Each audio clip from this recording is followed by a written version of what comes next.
And I see that you went to a Kheyder from the time you were 5 till 13. No, 8. Oh, I'm sorry, 8 till 13. Yes, I did. Hated every minute. Hated every minute. That was in order to become a bar mitzvah. That was in order to become a bar mitzvah. And you did not continue your...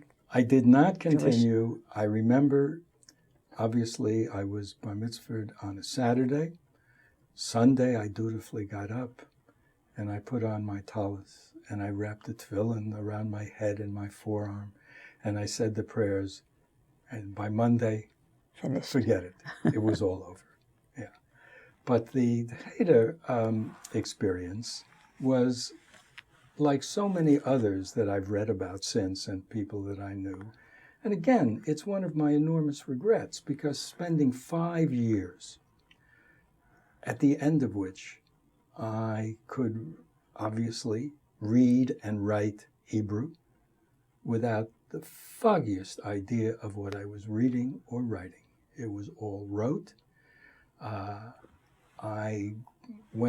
had no immersion or even taste of Bible stories or anything.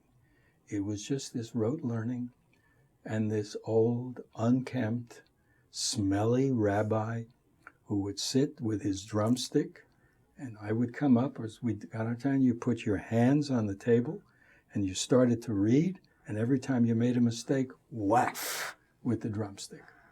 That's what my Jewish education was like.